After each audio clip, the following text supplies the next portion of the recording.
Welcome into Duval Daily, presented by GymJag.com. I'm Jordan DeLuga. Thank you so much for tuning in here on Tuesday, September 17th.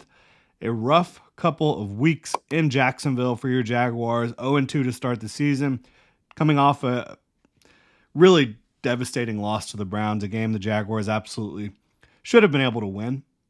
And if the team had played like they did in the second half for the entire game, they would have won. But that's not what happened.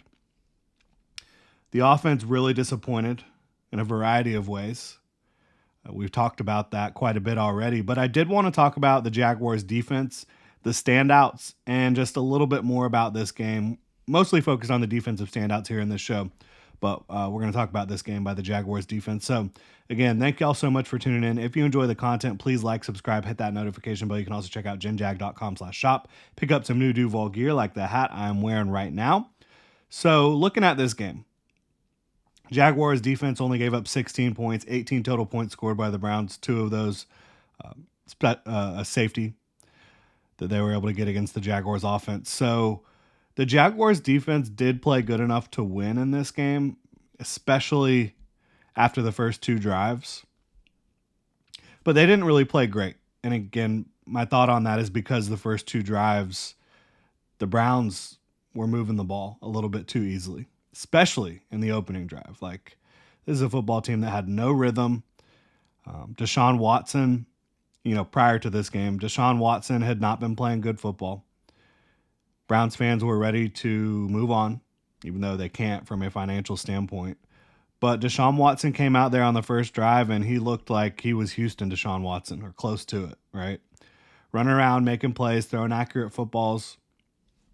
So that was not good enough. They weren't stopping the run very well on the first drive.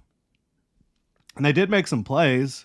On the goal line, Devin Lloyd forced a fumble, but the ball didn't bounce their way. It went right back into the hands of the ball carrier. That was a great play by Devin Lloyd. Josh Hines-Allen getting the unfortunate roughing the passer. Questionable, right? So they were making some plays. Buster Brown was making some plays, but they weren't quite where they needed to be on that drive. They did force a field goal on the second drive, a fairly long field goal, but those two first drives were not good enough. And then on the second drive, even though they forced a field goal, on third down, Amari Cooper dropped a wide open pass down the field that might have led them to scoring another touchdown.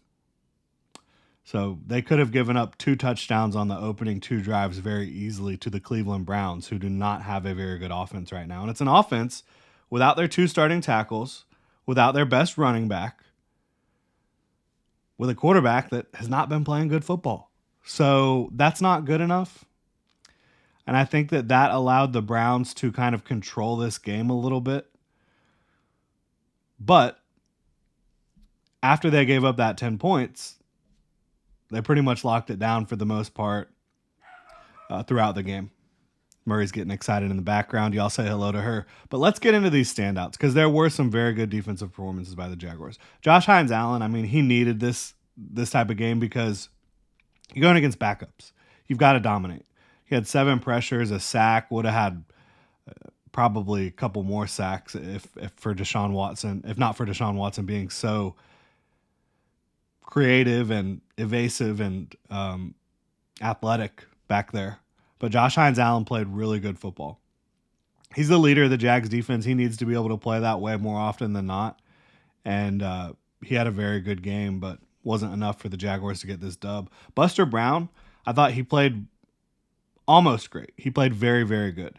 He was so physical coming downhill against these screen plays, against short passes, against the run, which was just a sight to behold. Like, a cornerback like Buster Brown coming off the bench and playing that physical and that aggressive downhill was great. I thought he did a pretty good job on vertical routes as well. But the one area that you did see Buster Brown get exposed a little bit, these underneath shallow crossers, guys just running across the field. He had a hard time sticking with that. He's not a speedster. Like, he's not a fast corner. And so that's one area you're going to see that teams are able to, beat him while Tyson Campbell's on the injured reserve, which will be till at least week 6 with the hamstring injury. Buster Brown's not a burner. So when you're able to just open up and use speed against him, that's a way you can beat that Jaguars starting cornerback for the next 3 weeks at the very least. Devon Hamilton, I thought, really took steps towards being the guy you saw prior to his health issue in 2023. He was able to create push against Joel Bitonio a lot in this football game. And that was great to see. I think he could still continue to become more stout, and he'll work on that. I think he'll get there. But you're seeing it start to happen here for Devon Hamilton, which is huge. Again, he was able to create a lot of push into the backfield. And again, had he not been playing against Deshaun Watson, maybe he would have had some more sack production. Devin Lloyd's been playing great football both weeks for the Jaguars, which is just awesome because for whatever reason, it was like the Jaguars were kind of acting like maybe he wasn't going to start. Maybe Chad Muma was going to start. This was a former first-round pick by the Jaguars, a player who I was extremely high on coming out of Utah. I thought it was, even though, off-ball linebacker, devalued position, I thought it was a coup that the Jaguars were able to get him as late as they did, even trading up for him to 27. I just thought that he was a much better player than that. And you're seeing that through these first 2 games.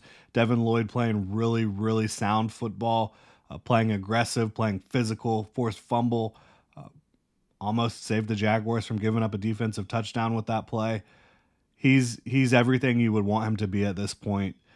And linebacker, it can take a while to develop in the league. It's a much different game than what you're seeing in college, especially for the linebackers. There's so many more different assignments and responsibilities.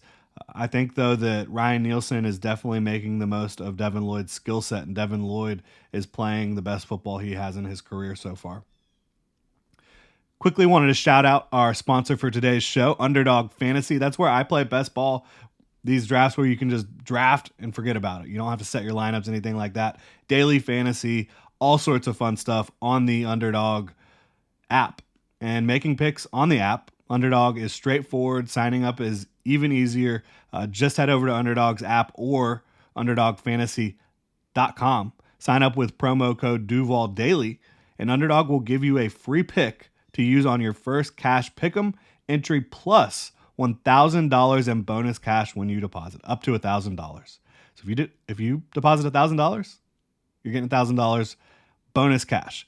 And that's Underdog Fantasy, promo code Duval Daily to claim your new customer special of a free pick and your deposit offer. Must be 18 plus, 21 plus in Massachusetts and Arizona, 19 plus in Alabama and Nebraska, and present in a state where Underdog Fantasy operates.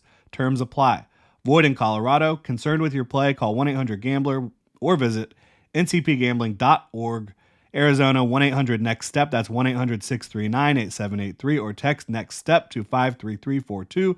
New York, call the 24/7 Hope line at 1-877-8-HOPE-NY or text HOPE-NY 467-369. Shout out to Underdog Fantasy for sponsoring the show. Really appreciate their support here. So, Foye Oluokun, next up. The Jaguars linebacker duo has been magnificent. Foye played incredibly physical in this game. He was almost playing a little bit too much through the whistle. I was worried he might get a little amped up and get a penalty, but he played so well. These 2 linebackers in Ryan Nielsen's defense, they have been key to a lot of the success that this defense is having so far. Like, it hasn't been super consistent in the middle of the defensive line. It hasn't been super consistent behind the linebackers at safety. But Foye Oluokun and Devin Lloyd are playing their butts off. Ronald Darby, cornerback who's starting for the Jaguars, came into the season as a starter. He's now kind of having to take on more of a role against the opponent's top receivers because Tyson Campbell's out again for the next 3 weeks at least. He played really well. He's been sticky in coverage. He's been consistent. The one play he'd really like to get back, he got his hands on the football early in the game, first drive of the game. And instead of him intercepting the ball or the ball getting deflected to the ground, pops up into the waiting hands of Jerry Jeudy, and it's a first down on 2nd and 20. Just another one of those plays where it's like, well, ball's not bouncing the Jaguars' way today. But Ronald Darby played well in this one, and he continues to play well. Roy Robertson Harris, I thought he showed some disruptiveness in this game. He was able to disrupt several plays as a rotational defensive lineman, and that's what you want to see from Roy. In this defense, that's the kind of role that he's going to provide for the Jaguars and the kind of role he's going to try to fulfill.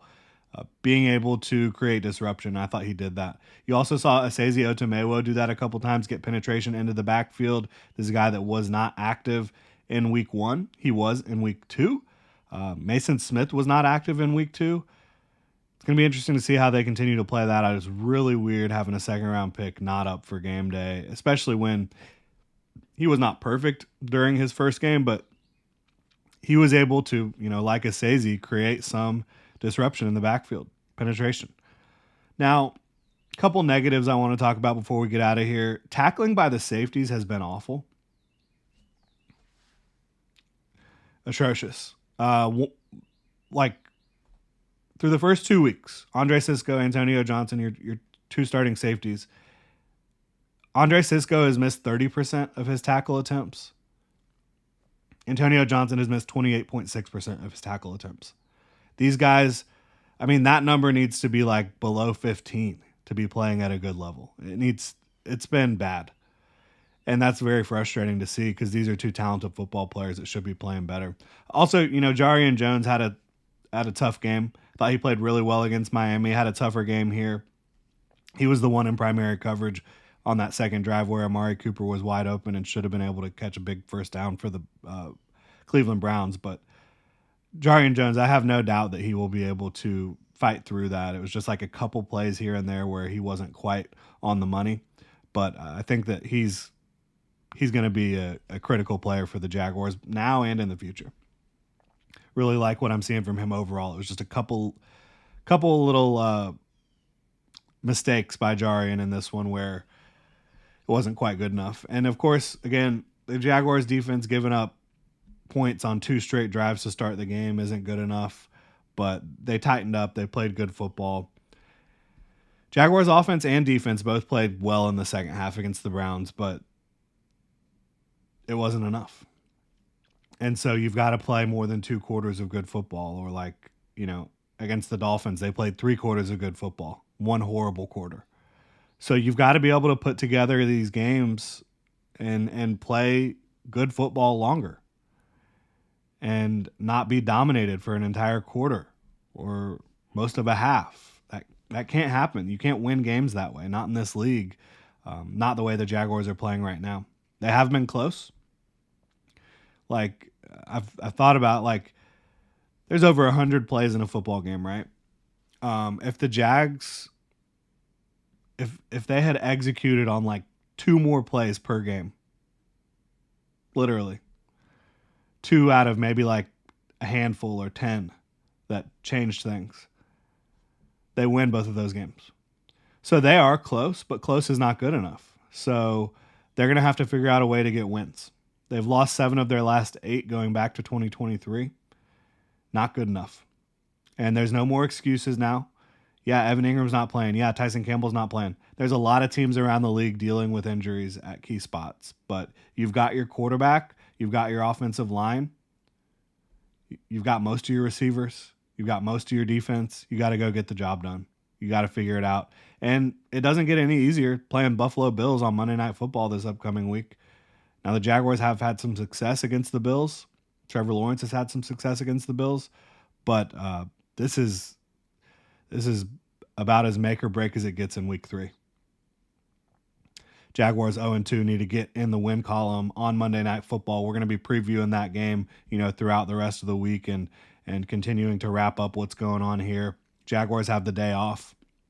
Really appreciate y'all tuning in. If you enjoy the content, please like, subscribe, hit that notification bell. You can also check out jinjag.com/shop. Pick up some new Duval gear like the hat I'm wearing right now. Become a channel member here on YouTube. And of course, shout out to Underdog Fantasy. Go check them out, Underdog Fantasy app or underdogfantasy.com.